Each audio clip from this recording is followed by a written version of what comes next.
Hi friends, ఇందులో మనకు కనిపిస్తున్నది KTM Duke 200 front brake disc plate. దీనికి సంబంధించిన ఒక షార్ట్ వీడియో అయితే చేసాం. 4 క్లాట్స్ అండ్ డిస్క్ ప్లేట్ ఎలా బెండ్ దించాలని అన్న వాళ్ళు కర్నూలు నుంచి మన దగ్గరికి అయితే తీసుకొని వచ్చారు. బ్రేక్ కొట్టిన వెంటనే మనకి చేతుకున్న వేళ్ళు అనేది వెనక్కి నెట్టేస్తుంది, అలాగే సైడ్కి అయితే లాక్కెళ్తుంది.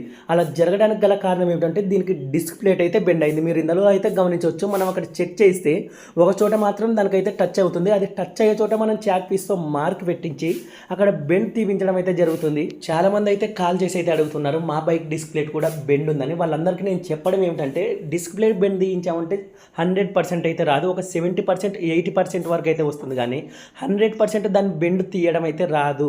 కాబట్టి మీరు సడన్గా కొంతమంది చెప్పకుండానే దూరం నుంచి అయితే వచ్చి ఉంటారు. మనం బెండ్ తీపించినా కూడా ఇంకా కాస్త మిగిలి ఉందంటే వాళ్ళైతే ఫీల్ అయ్యి వెళ్ళడం అయితే జరుగుతుంది. కాబట్టి వాళ్ళ కోసం అయితే నేను ముందుగానే చెప్తున్నా, డిస్క్ ప్లేట్ బెండ్ తీయించామంటే 100% అయితే రాదు, ఒక 70% 80% అయితే వస్తుంది. కాబట్టి దూరం నుంచి వచ్చే వాళ్ళు ఒకసారి ఆలోచించుకొని అయితే రండి.